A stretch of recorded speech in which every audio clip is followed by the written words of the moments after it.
दिव्या कन्नौजिया, निधि Verma and जो बाकी जो नए बच्चे ज्वाइन किए हो सेशन को, आप लोगों के पास सारे recorded video till last week आप लोगों के गूगल ड्राइव पर शेयर्ड सेक्शन पे विजिबल हो चुके होंगे। प्लीज आप लोग वन बाय वन उन सारे वीडियोस को गो थ्रू करिए। जिस भी वीडियो में आपको जो भी प्रॉब्लम आती है वो प्लीज नोट कर लीजिए और वो कंपनी के नंबर पे आप व्हाट्सएप कर दीजिएगा। ठीक है? Is that clear everyone? सभी को क्लियर है? हाँ। उसके साथ ही साथ जो टास्क सभी लोग करके रखे हैं, लिंक रेडी है बट थोड़ा टेक्निकल इशू आया हुआ है। उसको आप लोगों को जल्दी से जल्दी मैं प्रोवाइड करवाने के लिए कोशिश कर रहा हूँ। विद इन 24 आवर टीम ने बोला है कि 24 आवर के विद इन वो आप लोगों को प्रोवाइड कर देगी लिंक, कि आप लोग उसको सबमिशन के लिए स्टार्ट कर सकें। क्लियर है यहाँ तक सबको सारी चीजें, सबमिशन क्या कैसे होना है? सो लास्ट टॉपिक हमारा क्या था? Sir LinkedIn profile. LinkedIn profile तो एक्स्ट्रा सेशन था। हमारा टॉपिक क्या था जो हम लोगों ने लास्ट किया? Sir HR system and data management. Yes sir. ठीक है। क्विक रिवीजन एक करना है या डायरेक्ट आज इस टॉपिक को स्टार्ट ही करना? चलो, work place diversity and inclusion क्या बताना चाह रहा है ये? मतलब what this statement is going, क्या आ रहा है तो समझ में? बोलो बेटा बोलो। Sir I guess workplace diversity और इंक्लूजन डिफाइन करता है ऐसा वर्कप्लेस को जो regardless of who a person is from where he is coming and what kind of work he does, he is treated equally involve in the workplace. Okay. और फिर A diverse and inclusive workplace is one that make everyone, regardless of who they are or what they do for the business, they feel equally involved in and supported in all areas of the workplace. ठीक है, ठीक है। Okay, और कोई बेटा?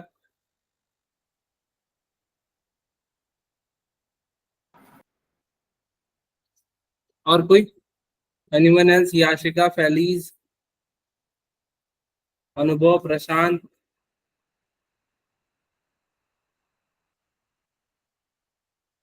No idea.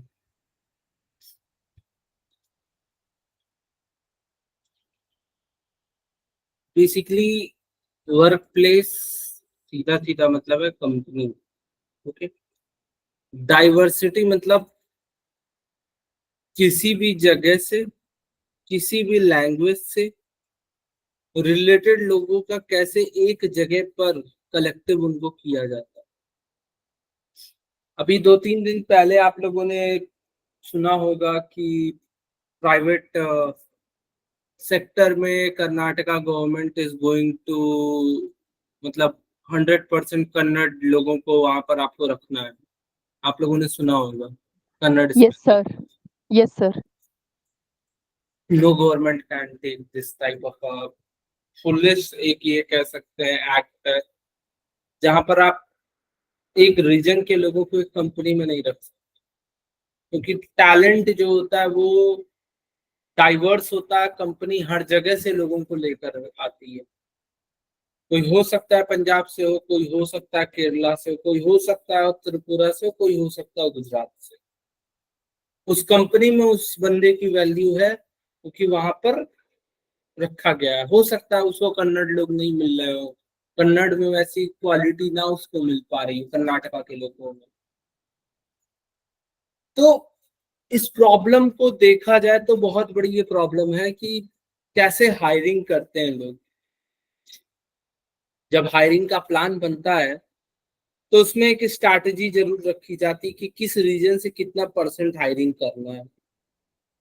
Okay, कितना percent होना चाहिए मेल फीमेल, फिर उसके बाद एरियाज के हिसाब से, मतलब ये दोनों तीनों चीजों को रखा जाता है कि उसके बाद ही हायरिंग को किया जाता है। अब आप कहेंगे कि सर इस चीज से बेनिफिट क्या होता है? बेनिफिट क्या होता है सारे जगहों से हायर करने का? बता सकता है कोई? सर डाइवर्सिटी मिलती है।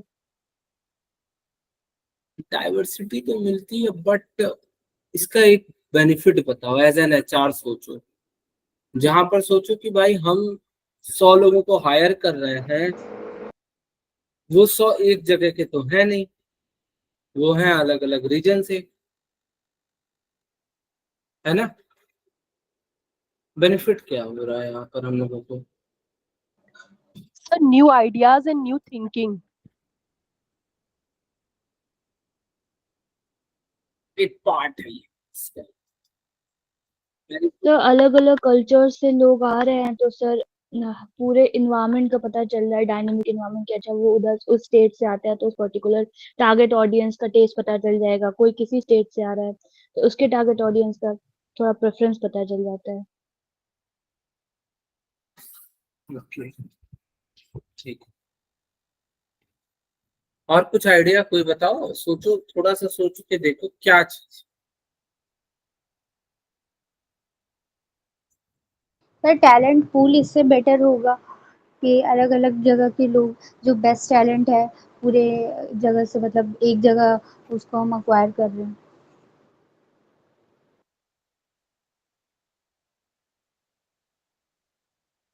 अभी इस पॉइंट को फिर से समझाता हूँ। जब प्रॉब्लम क्या आती है सबसे ज्यादा कंपनीज में, कि वो खोलते हैं कॉर्पोरेट ऑफिस ऐसी जगह पर जहां पे लोगों को रिलोकेट करना पड़ता है ना? पहली प्रॉब्लम आती कि अगर उनको टैलेंट अच्छा मिल रहा है, मानो कोई जम्मू कश्मीर का बंदा है और बैंगलोर में उसको कंपनी बुला रही है, वो रिलोकेट नहीं कर पाता है easily. First problem. Second problem, तब उस कंडीशन में उस कंपनी को ऐसा कैंडिडेट लेना पड़ता है जो कि लोकल है। वहां पे वो अपनी स्किल से क्या कहते हैं, कंप्रोमाइज कर जाती है कंपनी। दूसरा पॉइंट। तीसरा पॉइंट, अब लोकल लेवल पे मानो एक ऑफिस है, मान लो लखनऊ में एक ऑफिस है, ओके।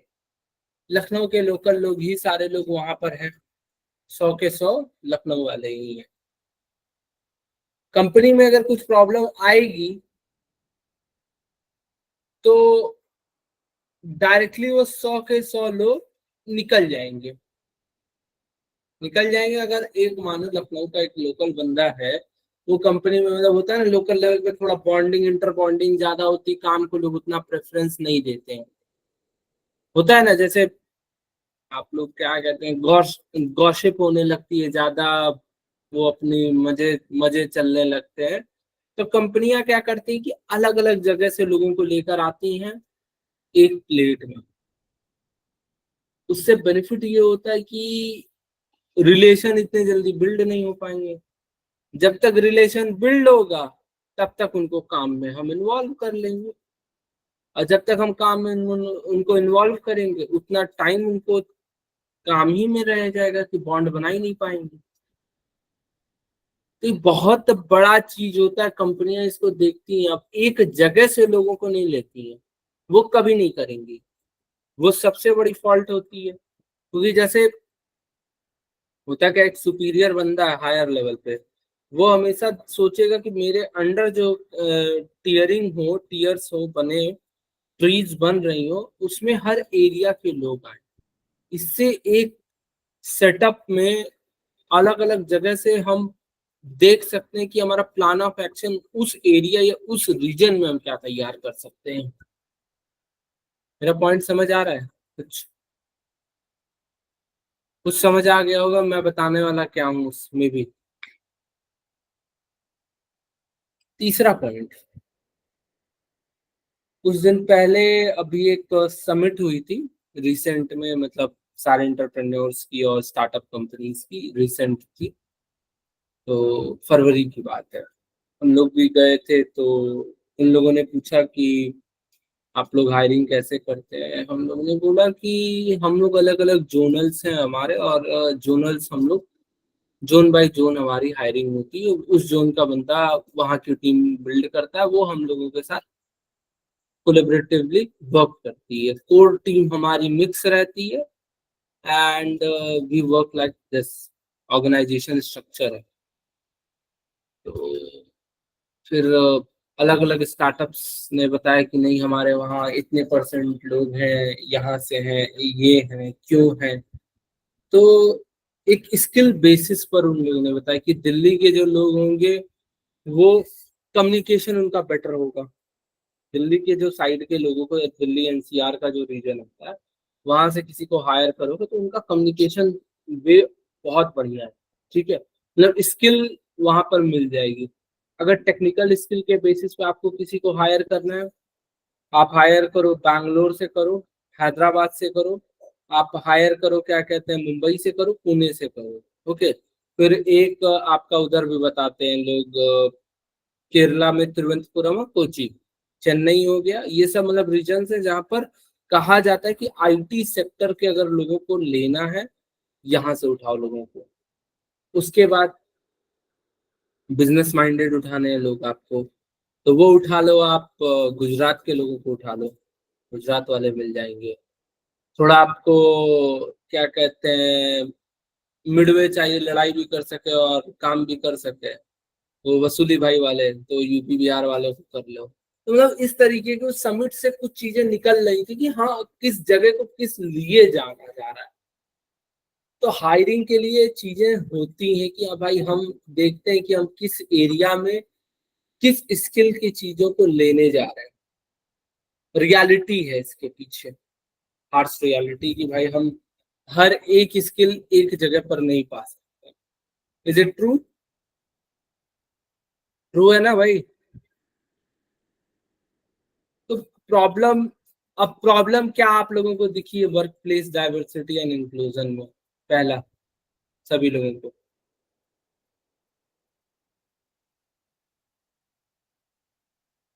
महिमा, तो डिस्ट्रैक्शंस, रिलेशनशिप अपने में लोग बिल्ड करने लगेंगे अगर एक ही कल्चर के लोग होंगे तो वो ओके डिस्ट्रैक्ट हो जाएंगे अपने टारगेट्स मीट करने के से। ओके। अगला, निधि आप बताओ बेटा।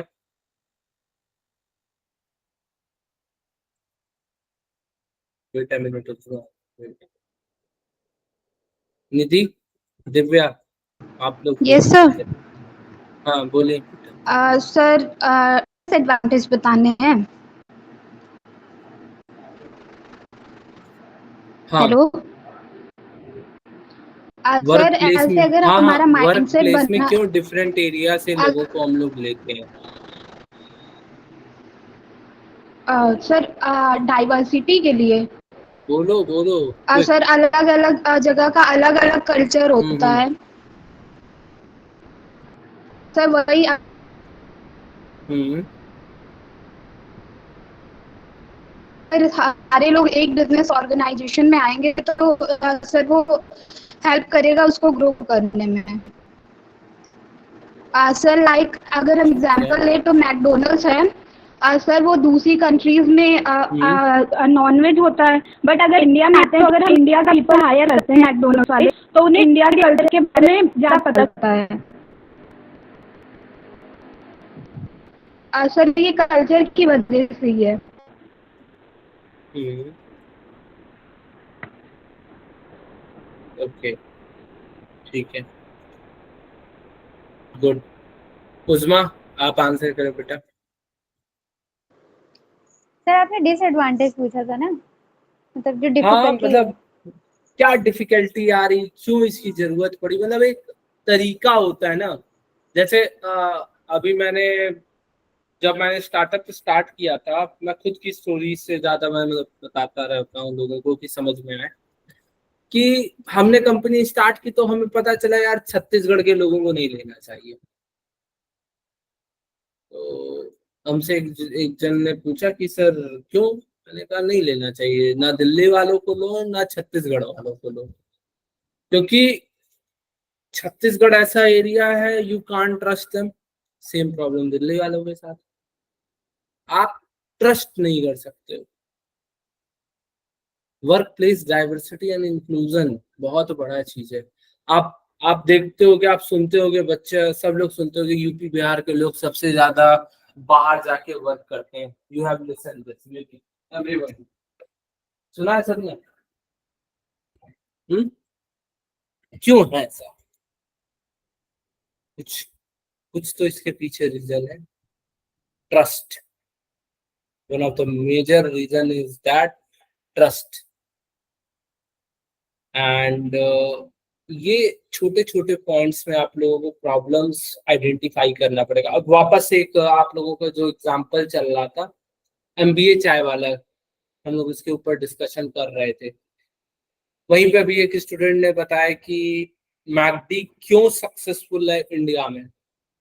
बर्गर किंग भी चलता है, okay, it is a local, I think Indian brand है। इंडियन है बर्गर किंग, पक्का ना? तो मैकडी क्यों सक्सेसफुल हो गया इंडिया में आके? बाहर से आया, उन्होंने क्या ऐसा सक्सेस फॉर्मूला अपनाया कि वो लोकल ब्रांड के ऊपर वो चले गए? कुछ तो उन्होंने एक्स्ट्रा ऑर्डिनरी किया ही होगा। यस सर, वो हैप्पी मील वाला आइडिया जो उन्होंने बच्चों को अट्रैक्ट करने के लिए किया। जैसा होता क्या है ना, अब मैं आप लोगों से एक छोटे से एग्जांपल से मैं स्टार्ट करूंगा।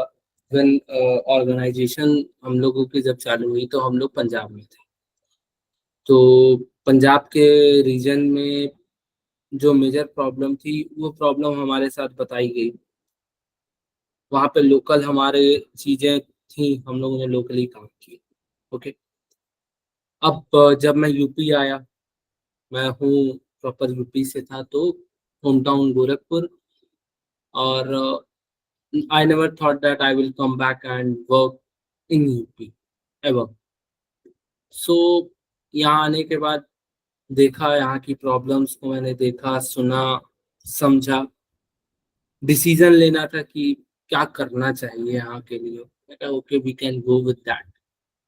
सो हम लोगों ने उस चीज को स्टार्ट किया यहाँ पर लोकली। बट आज भी मेरी लोकल यूनिट्स नहीं, कहीं पर भी लोकल यूनिट्स नहीं।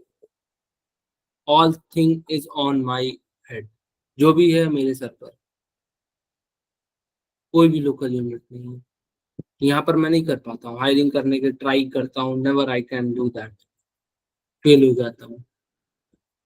इसके पीछे रीजंस हैं, क्योंकि आप जो चीज ढूंढ रहे हो वो चीज मार्केट में नहीं मिल रही है, और मार्केट जो चीज ढूंढ रहा वो हम है नहीं।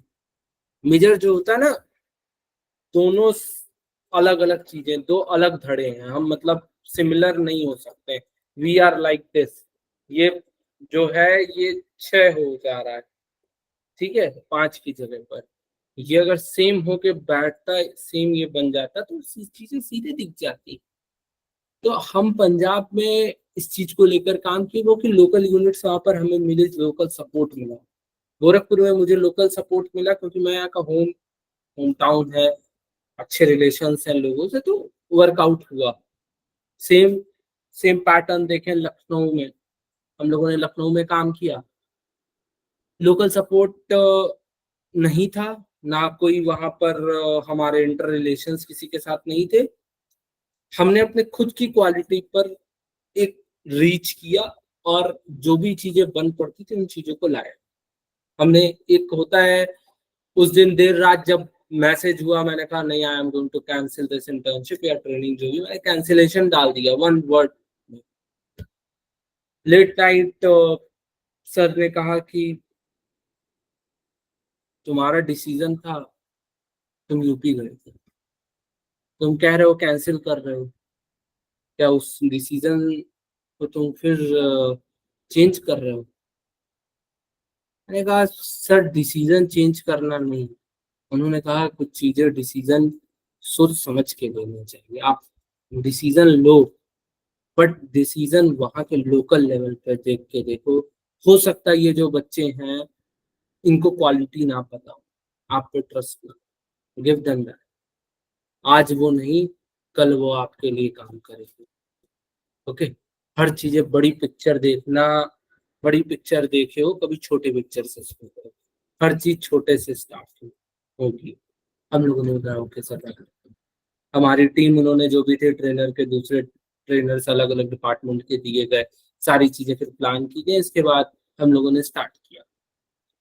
तो आपके लिए work place diversity important plan होता है कि कोई बाहर से भी आता है, आपके लिए मैं बाहर ही था, first first of all I am outsider for you all. तो आप लोग मुझे ट्रस्ट नहीं कर रहे थे, है कि नहीं है भाई? सच था। जब अभी जब तक हमको नहीं जान रहे थे तो तब तक थे कि यार हम नहीं जानते हैं सर को, ये बाहरी।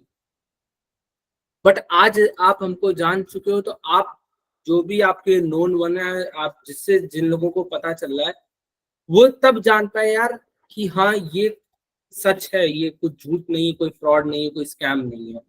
इस चीज को लेकर हर जगह पर होता है। जैसे हम लोग रेफरेंसेस लेते हैं, अभी ई सेल का ये है, तो ई सेल से हमको पेपर दिया गया है कि भाई जहाँ जाया करो पेपर दे दिया करो। स्टार्टअप है भाई, हमें पता है, वी नो दैट कि हाँ हमें किस तरीके से कोलेबरेट करना है, क्या चीजें करनी। कोलेब्रेशंस मेरे छोटे नहीं है, कोलेब्रेशंस मैं बताने के लिए मेरे पास आईआईटी रोपड़, आईआईटी रुड़की, इन दोनों के साथ है। उसके साथ ही साथ आपका NIT Patna and NIT Kurukshetra, इन लोगों के साथ भी मेरे एमओयूज हैं ऑन पेपर। कानपुर यूनिवर्सिटी के साथ है, गोरखपुर यूनिवर्सिटी के साथ है, पंजाब टेक्निकल यूनिवर्सिटी का एलुमनाई स्टूडेंट होने के साथ भी मैं वहां पर हूँ। क्या मेरे वर्क प्लेस डाइवर्सिटी, मैं यूपी का हूँ बट मैं बाहरी में मेरे ज्यादा इंटर रिलेशन अच्छे हैं, जो मैंने बिल्ड किया है। आपको बिल्ड करना पड़ता है डाइवर्सिटी, डाइवर्स होना पड़ेगा आपको, हर जगह के लिए ओपनली देखना है कि हाँ भाई हम कहाँ काम कर सकते हैं प्रॉपरली। हमारी अभी एक तेलंगाना की टीम बनी है, अभी उड़ीसा की टीम बनी है, तमिलनाडु की भी बनाई गई है, कि देखा जाए वहां पर क्या चीजें, what we can do over there to figure out the problem. तो वर्क प्लेस डाइवर्सिटी में वहां के लोकल ही लोग आपको प्रॉब्लम बताएंगे, क्या ये भाई हमारे एरिया में प्रॉब्लम है, ये आपकी कंपनी वहां पर ये सोल्यूशन दे सकती है। अब कुछ आप लोगों को आइडिया मिला कि नहीं मिला, what is I am talking about, क्या है? समराइज वे में कोई बता पाएगा? महिमा, समराइज वे में क्या बता सकते हैं उसको? सर समराइज वे में ये कह सकते हैं कि वर्क प्लेस डाइवर्सिटी ये नहीं होता है कि तुम सेम कल्चर के लोगों को अगर साथ में काम कराओगे तो उससे कोई भी बेनिफिट है। डाइवर्स कल्चर से लोग आने के काफी बेनिफिट्स हैं, जो एक एंटरप्राइज को, एक बिजनेस को प्रमोट कर सकती है। सेकेंडली, डाइवर्स लोगों का कहीं एडजस्ट होना या कहीं काम करना बहुत ज्यादा बेनिफिशियल उनके लिए भी है। जरूरी नहीं वो जिस प्लेस से बिलोंग करते हैं वो उसी में वो एज कर जाए। हो सकता है वो बाहर, जैसे आप कहीं और से बिलोंग करते थे पर आपने पंजाब और जो भी स्टेट्स बताए वहां पे ज्यादा एज किया। तो ये कर सकते हैं कि हम जज नहीं कर सकते कौन कहाँ से आ रहा है, उसके काफी सेवरल बेनिफिट्स हैं।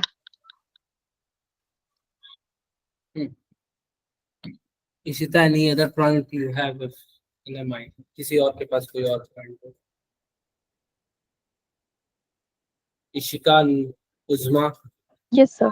सर डिफरेंट कल्चर से और डिफरेंट सिटीज वगैरह से लाने से हम लोग को नॉलेज भी मतलब थोड़ा सा डिफरेंस आ जाता है, और लैंग्वेजेस में हमको हेल्प मिलती है। मतलब अब जैसे हमने केरला का कोई लेके आए पर्सन तो उसको वहाँ की लैंग्वेज आती है, और हमारा कोई ऐसे है मतलब सेलर वगैरह है जो केरला से, तो वो उससे मतलब बातचीत करेगा तो हमारी अच्छी कंपनी की मतलब गुडविल अच्छी होगी और उस पर अच्छा इम्पैक्ट पड़ेगा हमारी कंपनी का।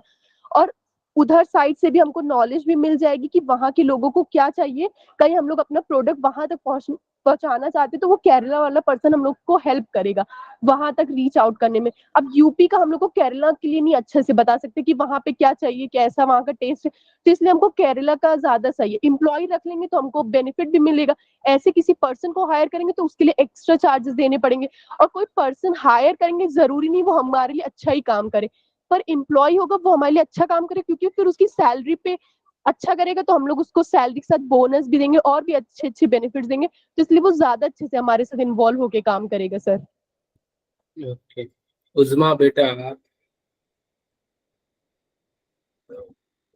कोई आंसर है उसमें आपकी तरफ से?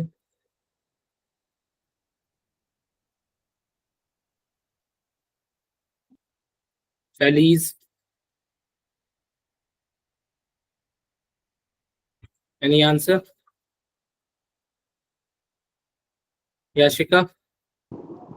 से डिफरेंट स्टेट से जो भी लोग आते हैं काम करने, तो सर उसमें तो ये भी फायदा है कि वो लोग आएंगे अपना बेस्ट परफॉर्म करेंगे, और जो ऑर्गेनाइजेशन है उसको भी काफ़ी फायदा होता है कि different cultures, different talents, different skills होती हैं लोगों के अंदर। जैसे आपने अभी बताया कि अगर हम लोग आईटी के लिए चाहिए होता है कोई भी एम्प्लॉय, तो बैंगलोर, पुणे, इन सब सेक्टर्स में ज़्यादा दिखता है। तो ऐसे ही हमारे में बेस्ट हायरिंग भी होगी, जिनसे ग्रोथ होगी कंपनी की। ओके, सो आप लोगों ने ऑन कैंपस हायरिंग के बारे में कुछ रिसर्च की है? On campus hiring, anyone?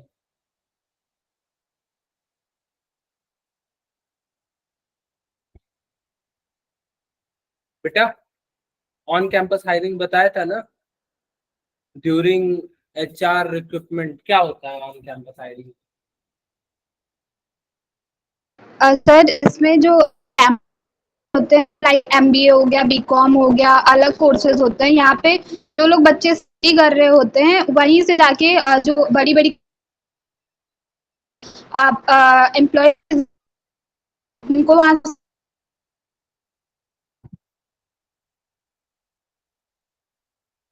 उठा लेती है। ट्रेन किया जाता है, फिर वो लोग करते हैं। ठीक है, अब आज आप लोगों को एक चीज मैं बता देता हूँ, what is on campus hiring and किस तरीके से उसके प्रोटोकॉल को फॉलो किया जाता है।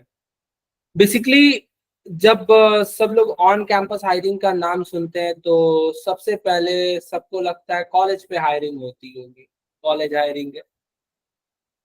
So last year you all have listen that IIT के स्टूडेंट्स तक की प्लेसमेंट्स नहीं हुई है, सुना होगा सबने। आईआईटी दिल्ली किस साल एडमिशन में भी कमी आई है, इज इट राइट? सबसे बड़ा रीजन है आज के समय में जॉब, सारे बच्चे जॉब देखते हैं। अब हायरिंग करती कैसी है कंपनियां, इसका एक प्रोटोकॉल है। प्रोटोकॉल ये है कि भाई 3 टीयर में हम लोग कॉलेजेस को या यूनिवर्सिटीज को डिवाइड करते हैं। पहला, दूसरा, जोन बनाए जाते हैं, किस जोन में कौन सा कॉलेज आ रहा है। ओके, अब जोन कैसे बनाए जाते हैं, इंडिया में कितने स्टेट हैं और कितने यूनियन टेरिटरीज हैं उसके हिसाब से 4 से 5 जोन डिवाइड किए जाते हैं। North, south, east, west, central. Okay, इस तरीके से उसको डिवाइड किया जाता है। उसके बाद हायरिंग का प्रोसेस चालू किया जाता है। जो हायरिंग की कमांड होती है वो अलग अलग जोन्स के एक मेन बंदे के पास होती है, हायरिंग मैनेजर के पास। वो इन 5 जोनल्स को अपने अंडर कमांड लेता है। उसके बाद स्टेट यूनिट्स की हायरिंग टीम बनाई जाती है, एचआर जो टैलेंट एक्विजिशन की टीम होती है, फिर उन जगहों पर जाती है और उन हायरिंग्स को कराती है। पहला आता है टीयर 1 के कॉलेजेस। टीयर 1 के वो कॉलेजेस होते हैं जो कि आईआईटी होंगे या आईआईएम होंगे, मतलब यही होते हैं। पहले टीयर के बड़े कॉलेजेस में ये आएंगे, या प्राइवेट के कुछ अच्छे कॉलेजेस जैसे बिट्स बिलानी हो गया, आपका वीआईटी वेल्लोर हो गया, और एक दो और कॉलेजेस हैं अच्छे जो होते हैं, मतलब टॉप के कॉलेजेस मैं बता रहा हूँ, टॉप वाले। यहाँ पर यही कंपनियां, पहली कंपनियों की जो आती है रिक्रूटमेंट ये हो। आप कहेंगे कि हम लोग किस टीयर में आते हैं, किस टीयर में आते हो खुद बता दो, एनीवन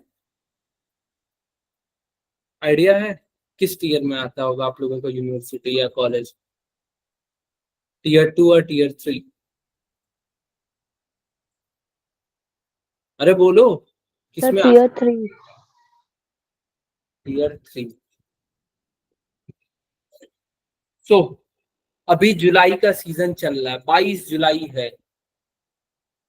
अगस्त के महीने में, अगस्त और सितंबर के महीने में टीयर 1 के कॉलेजेस में हायरिंग की जाती है। मतलब 15 सितंबर के पहले पहले टीयर 1 के कॉलेजेस में प्लेसमेंट के बड़े पैकेजेस के जो होती है प्लेसमेंट्स का काम फाइनलाइज किया जाता है।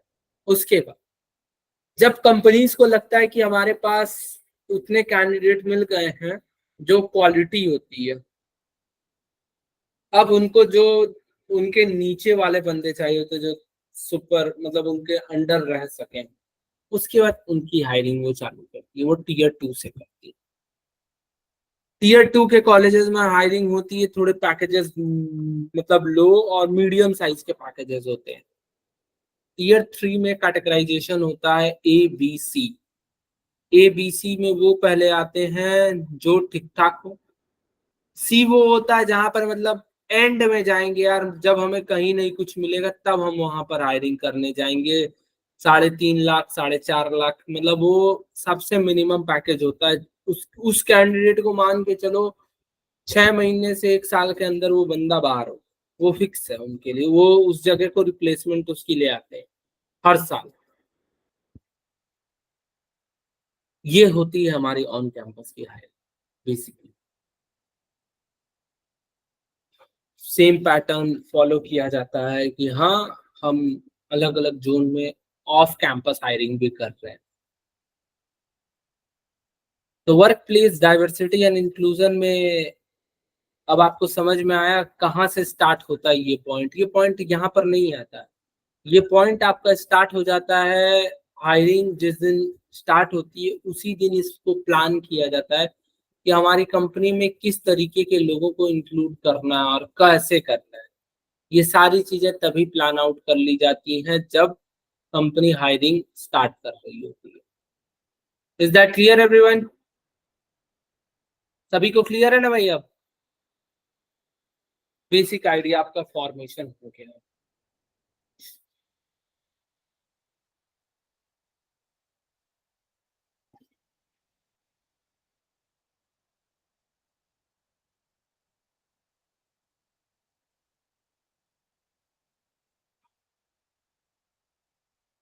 So what is work place diversity and inclusion? सीधे सीधे कि भाई हम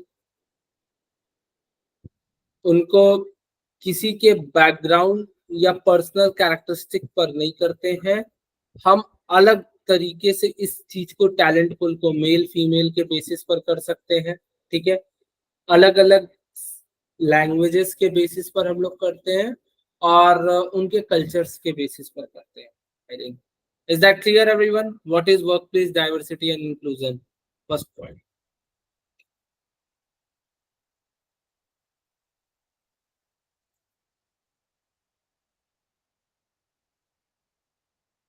सो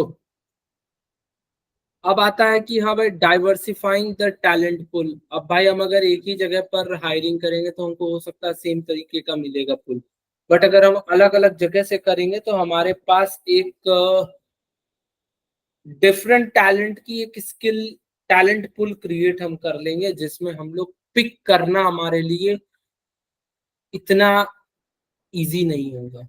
दूसरा पॉइंट, यूजिंग इंक्लूसिव लैंग्वेजेस।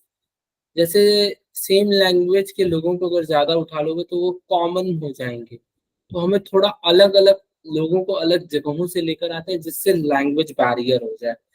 तो जब मैं टाटा में था तो रेलवेज में भी था तो मैं देखता था कि भाई कोई महाराष्ट्र का है, कोई गुजरात का है, कोई केरल का है, कोई तमिल का है, कोई आंध्र का है, कोई कहीं का, मतलब हर जगह के लोग मिल जाते थे कि हाँ भाई आपको इनके साथ काम करना है। तो पहली बात उनके साथ क्या लैंग्वेज सेट नहीं होती थी बात करने के लिए, तो हमको लैंग्वेज सेट करनी पड़ती थी कि हाँ भाई किस तरीके से बात होगी। अब making the interview process fair. अब मानो HR है यूपी का और वो हायरिंग कर रहा है, क्या कहते हैं, तमिलनाडु में, नहीं करेगा हायर। हो सकता है ना नहीं करेगा कि भाई यूपी में भी तो हायर करना है, बट अगर कंपनी में उसको काम दिया गया भाई आपको सारे जगह से करना है, उनको फेयर इनफ प्रोसेस को फॉलो करना पड़ेगा। वो किसी के लिए अपने तरफ से उसको इतना इजी नहीं, गर्ल्स है तो गर्ल्स को भी सेम प्रोसेस, बॉयज है तो बॉयज को भी सेम प्रोसेस, किसी के लिए भी इजी नहीं रखना होगा। Is that clear? Second point, diversity recruitment strategies क्या होती हैं?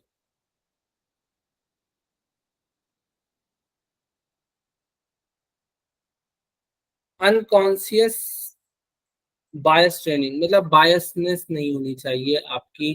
ऐसा होता है ना कि भाई एक ऑफिस में एक दिन एक लड़की, साड़ी प्रोटोकॉल था पहनने का, वो सूट पहन, मतलब मानो इंडियन इंडियन कल्चर को फॉलो करते हुए ऑफिसेस कहते हैं इंडियन कल्चर को फॉलो करो। अगर कोई गलती से वेस्टर्न पहन के चला, जो एचआर है अगर उसको वो अलाउ कर दिया, सेम पॉइंट पर कंपनी में बॉयज की जो टीम है उसमें से कोई बंदा मानो निकर पहन के चला आता है सिर्फ, मतलब ओवर स्मार्टनेस दोनों कैंडिडेट करते हैं। सेम पॉइंट पे वो जो एचआर है या जो इन चीजों को देख रहा है वो एक वार्निंग देता है लड़के को, बट लड़की को वो नहीं देता है। ये तो बायसनेस है ना भाई, सब बायसनेस, बोलो भाई, Yes, sir. बायस हो गया। अब उस चीज को रोकने के लिए एक कहते हैं कि कंपनी में कि आपके सामने जो गलत है वो गलत है, जो सही है वो सही है, आपको दोनों को वार्निंग देनी है। इस स्ट्रैटेजी को भी फॉलो करना पड़ता है। ये नहीं कि मानो लड़की यूपी वाली थी और हम भी यूपी वाले थे, हमने नहीं ध्यान दिया, लड़का बाहर का था हमने उसको डांट दिया। हमें किसी के लिए भी वो एक वर्ड होता है, पार्शियलिटी नहीं करनी है। I should not do any partiality on the area or on a culture basis. I should be on a common ground for each and everyone. Is it true? True है ना भाई? Agree कर रहे हो सभी लोग?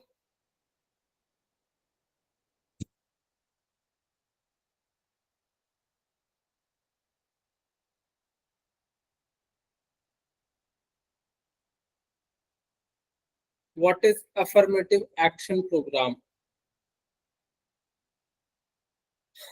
अब affirmative action program को समझने के लिए आप लोगों को ये समझना पड़ेगा कि हम कंपनी में जिनको लेकर आते हैं वो किस रीजन से कितने परसेंटेज लेकर आते हैं।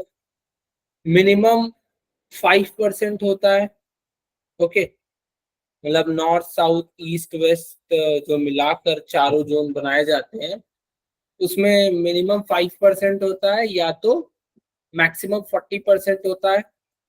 वहीं पर मेल और फीमेल के बीच में जो परसेंटेज होता है मिनिमम 10%, मैक्सिमम 90%। मतलब अगर कंपनी में 100 लोग हैं तो 10% फीमेल होना मस्ट है और 90% मेल होना तब मस्त है।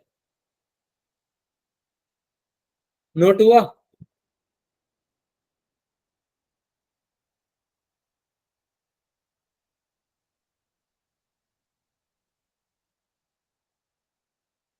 जैसे आप मानो मैं किसी रीजन से बिलोंग करता हूँ तो मुझे अपने रीजन के लोगों को हायर करवाने में ध्यान देना चाहिए कि हाँ भाई मेरे रीजन से कोई कैसे हायर हो सकता है, डेवलप बताया जा सके कि हाँ हम अपने एरिया के लोगों को में क्या चीजें लेकर आ सकते हैं कि हमारी, मतलब एक होता है कि हम अपने प्रमोशंस पर ध्यान दें। Is that noted everyone? यहाँ तक नोटिंग हुई सबकी?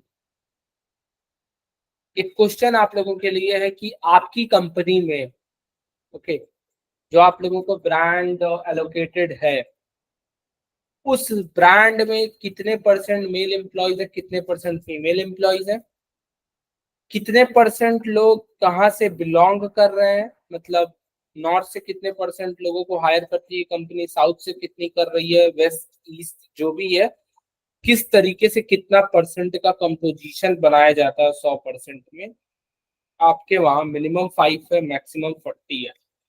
ये आप लोगों को एक छोटा सा रिसर्च या आइडिया आप लोगों को लेना है। वाया लिंक्डइन भी ले सकते हो, ओके, देखो कि हाँ एचआर टीम में कौन कहाँ से है, तो उस बेसिस पर पता चल जाएगा कि कितने परसेंट मेल एम्प्लॉयज है, कितने परसेंट फीमेल एम्प्लॉयज है, कितने परसेंट लोग कहाँ से आ रहे हैं। एक कॉमन ग्राउंड बना के तब एनालिसिस कर सकते हैं। Is that noted everyone? बताया था ना, जॉब में जाओगे एचआर ढूंढोगे फिर पता चल जाएगा कौन कहाँ से है। Yes, sir. समझ गए? हाँ, अब रास्ता मैंने बता दिया कैसे करना है, वो बाकी आप लोग अपने लेवल पर ही कर सकते हैं।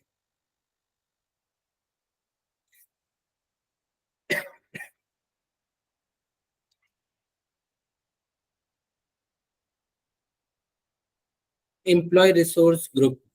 अब एम्प्लॉय रिसोर्स ग्रुप का बेनिफिट क्या क्या होता है? जैसे मानो अलग अलग जगहों से लोग आते हैं और उनके बीच में फिर इंटर रिलेशन स्टार्ट होता है कि हाँ भाई मेरे वहाँ पर क्या खाया जाता है, कैसी चीजें हैं, उनके बीच में एक नए बॉन्ड बिल्ड होते हैं। वो बॉन्ड कंपनी के लिए बेटरमेंट होता है। ये नहीं कि हम एक जगह के लोगों के बीच में कहा सुनी ज्यादा होगी, लड़ाई झगड़े होंगे, जैसे दूर के लोग हैं ना, उनके बीच में कॉमन बेसिस ऑफ ग्राउंड बनेगा, फिर वो उस पर काम कर सकेंगे, टारगेट पर ध्यान देते हुए अपने रिलेशंस में, अपने बॉन्ड्स में ध्यान देंगे कि हाँ मानो मैं पंजाब गया था तो मैंने पंजाब से क्या लर्निंग है मेरे लिए, पंजाब के लोगों के बारे में मेरा क्या थॉट प्रोसेस बदला, फिर यूपी वालों के बारे में वहां के लोगों में क्या थॉट प्रोसेस बदला मुझे लेकर। ये चीजें एक होती है ना कि चेंज क्या आ रहा है रिसोर्स ग्रुप में, ये चीज इंपॉर्टेंट। जैसे सभी लोग जब सुनते हैं, मतलब जो जम्मू के लोग या जो कश्मीर के लोग आते हैं ना, कश्मीरी शॉल वगैरह बेचने वाले आते हैं, आते होंगे शायद लखनऊ में भी, राइट? तो सब लोग उनको first of all they think कि वो लोग आतंकवादी इस टाइप के, मतलब एक माइंड सेट लोगों का पहले से। पर धीरे धीरे धीरे धीरे टाइम के साथ ये चीजें मिथ खत्म हुई। उसी तरीके से पंजाब के लोगों को लोग थोड़ा खालिस्तानी से जोड़ते हैं। हर कोई नहीं है। यूपी वालों के बारे में सब लोग जानते हैं कि ये गुंडा लोग हैं, गुंडा मवाली लोग हैं। नहीं है, हर कोई नहीं है। जो है वो रेयर है। तो यही होता है कि हम जब एक दूसरे को जानने लगते हैं, उनके एरिया, उनकी सोसाइटी के बारे में, उनके कल्चर को समझते हैं। अच्छा, हमारे वहाँ पर सावन के महीने में एक फेस्टिवल पड़ता है नाग पंचमी का, पंजाब के लोगों ने जाना, ओके, जाना। हम लोग हम लोग चूड़ा सब लोग चूड़ा और दही खाते होंगे, शायद सुना होगा आप लोगों ने भी, आई गेस सुना होगा, ब्राह्मण लोग खाते हैं। तो पंजाब में जब हम लोग हॉस्टल गए थे तो भाई 3-4 महीने से मतलब होता है कि सेम डे टू डे खाने खाते खाते एक होता है कि टाइम हो गया नहीं खाना है यार, कुछ नया खाना है। तो हम लोग ने कहा कि चूड़ा दही खाएंगे। तो हमारे सीनियर ने कहा कि ये क्या चीज होती है। हम लोगों ने कहा कि भैया ऐसे ऐसे होता है। तो जब हम लोग खाए तो उसके बाद जो पंजाब के भी लोकल लोग थे वो लोग दही का यूज करते थे, but they never tried this thing. उन्होंने फर्स्ट टाइम वो चीज खाया। उसके बाद संडे की जो हम लोगों की डाइट होती थी, मॉर्निंग के नाश्ते की, जैसे पोहा बनता था, तो पोहा के साथ साथ जिसको पोहा नहीं खाना वो दही चूड़ा खा सकता। तो एक कल्चर को लाया गया। आप जब अपने कल्चर को शेयर करते हो, वहां के कल्चर को आप ऑप्ट भी किए, आप दूसरे जगह को भी लेकर आए, तो दोनों के बीच में बैलेंसिंग हो गई, हुई ना? ईआरजी के बारे में अब समझ में आया what I am trying to say? Mahima, क्या समझ आया ये बता सकते हो बेटा? सर ईआरजी जो जैसे कि जो सेम कॉमन इंटरेस्ट शेयर करते हैं लोग, कि हम्म एक कॉमन कल्चर से आते हैं या कोई कॉमन लैंग्वेजेस है, वो हम्म और प्रमोट कर सकते हैं और वेलकमिंग कर सकते हैं अदर एम्प्लॉयज के लिए जो सेम कल्चर से आ रहा है या जिसके सेम थॉट्स ऑफ ओपिनियन है या आइडियाज है। वो अपने आप को मिस आउट नहीं, वो नहीं, फियर ऑफ मिसिंग आउट होता है, फोमो, उसको वो फील नहीं होगा, वो इंक्लूडेड फील करेगा। ईआरजी वो हेल्प करती है कि और वेलकमिंग फील कराए एम्प्लॉयज को। ठीक, इज दैट क्लियर एवरीवन? निधि, दिव्या, पहलीज, सबको क्लियर है? प्रशांत, उजमा, ईशिका?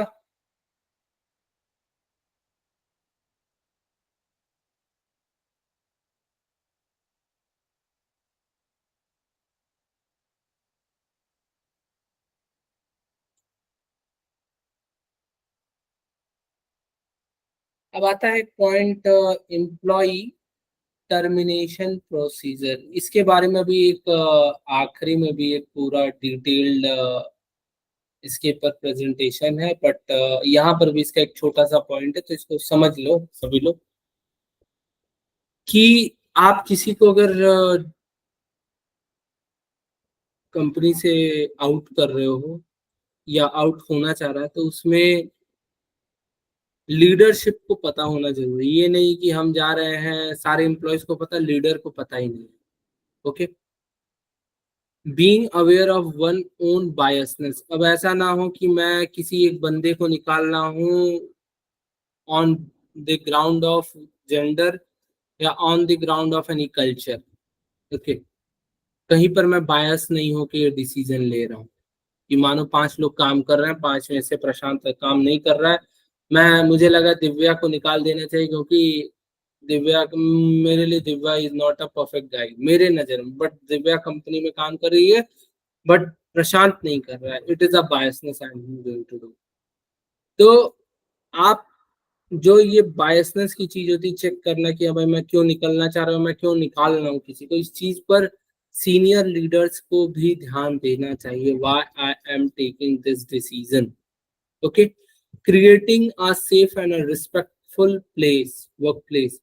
अब देखो भाई, आप किसी को निकाल रहे हो या किसी को कोई हट रहा है, इससे होता क्या है ना कि रिस्पेक्ट जो सीनियर्स की होती है वो कम होती है कहीं ना कहीं। क्या भाई मैं किसी को निकाल रहा हूँ किसी अनकॉमन ग्राउंड ऑफ बेसिस पर, तो बैकफायर मेरे लिए करेगा। Is it true? ट्रू है ना भाई? Promoting diversity and inclusion. देखो भाई, हमें प्रमोट करना चाहिए कि हम अलग अलग जगहों से लोगों को लेकर आए, जिससे अलग अलग तरीके के लोगों के कल्चर के बारे में हम लोगों को भी पता चल सके। ठीक है, तो प्रमोटिंग होता है कि हमें इस चीज को प्रमोशन करना चाहिए, ना कि डिमोट करना चाहिए। क्लियर सबको?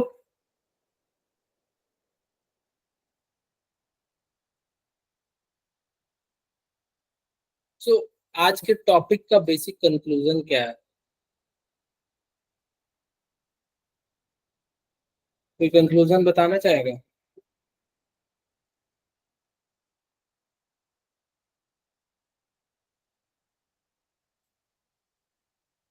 बोलो महिमा। इस टॉपिक का कंक्लूजन ये है कि डाइवर्सिटी और इंक्लूजन जितना एक अंडरडॉग टॉपिक है उतना है नहीं, उसका बहुत मेजर रोल है ऑर्गेनाइजेशंस में। सेकेंडली, काफी चीजें पता चली, जैसे अनकॉन्शियस बायस ट्रेनिंग क्या होती है, रिक्रूटमेंट स्ट्रेटजीज क्या होती है, अफर्मेशन एक्शन प्रोग्राम जिसमें ये होता है कि हम अपने कल्चर को और प्रमोट करें, ऐसे लोगों को हायर करें उन्हें कंफर्टेबल फील कराएं। और लास्टली, ये और ये सब करके एक लास्ट क्या मिलता है, तो वो ये होता है कि एम्प्लॉयज और वेलकमिंग फील करते हैं, वो और इन्वॉल्व फील करते हैं। इस सब के पीछे का सिर्फ सिंगल मोटिव यही है कि नो मैटर तुम एकदम अलग कल्चर से भी आते हो तो भी तुम्हें उतना ही इन्वॉल्व और उतना ही इंक्लूडेड फील होगा जितना वो सेम बैकग्राउंड के लोगों को होता है। ठीक है, ईशिका? यस सर, इससे हमारा ये रहता है कि एम्प्लॉयज का मोटिवेशन बढ़ता है, जो मतलब डिफरेंट डिफरेंट कल्चर से आते हैं उनको जब हम लोग एक जैसा ही ट्रीट करते हैं, सबको अच्छे से रखते हैं, तो फिर उनका मोटिवेशन लेवल बढ़ेगा, फिर हमारा प्रोडक्शन भी बढ़ेगा और हमारी कंपनी की गुडविल भी बढ़ेगी। ये नहीं कि हम सिर्फ यूपी के लोगों को हायर करें, जैसे यूपी की कंपनी, पर दूसरों को भी हायर करेंगे तो हमारी खुद की कंपनी की गुडविल बढ़ेगी और लोग हमारे कंपनी के लिए वो अप्लाई करेंगे कि हाँ हमको यहाँ जॉब मिल सके। ऐसे सिर्फ यूपी के लोग हमारे लिए अप्लाई करेंगे कि उनको पता है कि एक यूपी के हम लोग हायर करेंगे, तो इसलिए सर हमारा एक छोटे ही स्कोप में हम लोग रह जाएंगे। ऐसे डिफरेंट डिफरेंट डाइवर्सिटीज के लोग को लेके आएंगे तो हमारा स्कोप बढ़ेगा कंपनी का, तो हमारा मतलब प्रॉफिट भी बढ़ेगा और कंपनी के लिए भी बेनिफिशियल है ये। और एम्प्लॉयज के लिए भी बेनिफिशियल है। ओके,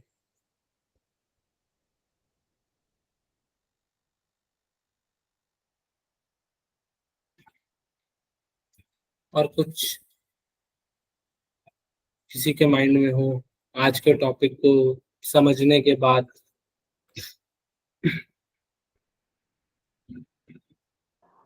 तो सो डिफरेंट कल्चर अभी आप के लोगों लोग को, आएंगे।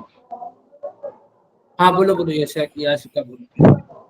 तो डिफरेंट कल्चर के लोग ऑर्गेनाइजेशन में आएंगे तो वर्क अच्छे से होगा, उनके इंटर रिलेशंस अच्छे होंगे, कॉन्फ्लिक्ट्स कम होंगी ऑर्गेनाइजेशन में, जो कि काफ़ी हेल्प करेगा काम अच्छे से होने में। तो उससे परफॉर्मेंस इंक्रीज होगा, प्रोडक्टिविटी इंक्रीज होगी ऑर्गेनाइजेशन की। हम्म,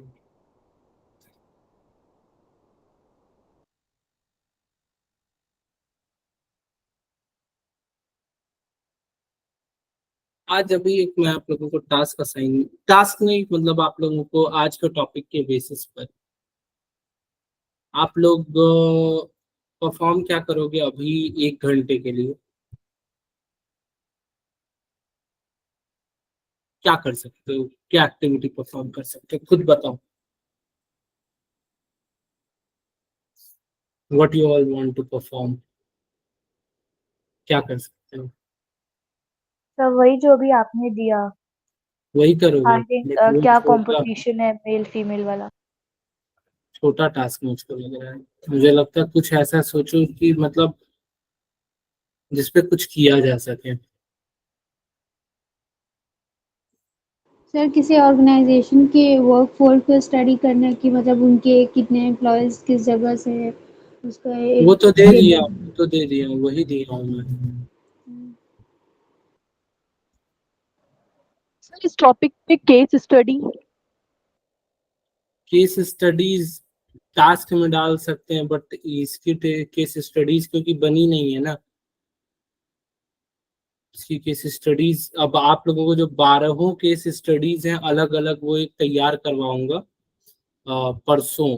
परसों आप लोगों का जैसे ही 12 टॉपिक ओवर होगा उसके बाद केस स्टडीज का काम मैं करवाऊंगा, और उसके साथ ही साथ आप लोगों के प्रोजेक्ट स्टार्ट करा दूंगा, सभी लोगों को सबमिट कराऊंगा सारे टास्क, और साथ में मैं आप लोगों को प्रोजेक्ट का काम स्टार्ट कर दूंगा सभी लोगों के। तो अभी आप लोग एक काम करो, जाओ जो मैंने बताया है अपने अपने ब्रांड का सब लोग सर्च आउट करो, और for the time Divya and Nidhi, आप लोग अपने पहले जो पुराने चीजें वो कंप्लीट करिए, उसके बाद आप लोग टास्क का परफॉर्म करना स्टार्ट करेंगे। अभी आप लोग टास्क मत देखिएगा, आप लोग पहले वीडियोस गो थ्रू करो, जितने डाउट आ रहे हैं मुझे फर्स्ट वीक के जितने वीडियोस हैं 1 2 3, मतलब 6 तक का मैं आप लोगों को टाइम, 6 तक का जितने वीडियोस हैं वो आप लोग परसों तक कंप्लीट कर लीजिए, परसों आप लोग अपने डाउट क्लियर करवा लीजिएगा, ठीक है? नोटेड, इतना टाइम सफिशिएंट है। साथ में और 2 बच्चे होंगे, अनुष्का है एक और यशस्वी है, तो ये चारों लोग प्लीज मिलके देख लो एक बार।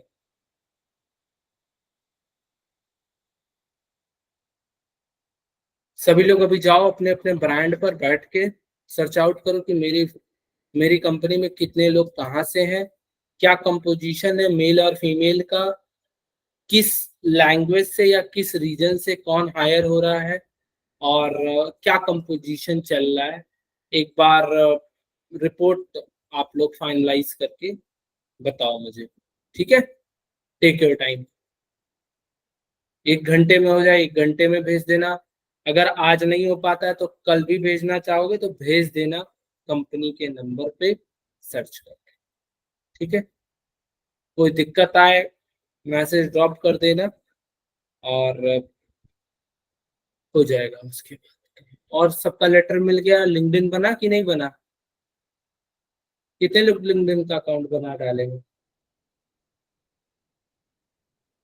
तो अकाउंट बन गया है, कुछ अभी कुछ इन्फॉर्मेशन अभी भी नहीं अपलोड हुए, जो सर्टिफिकेट्स और ये सब। ठीक है।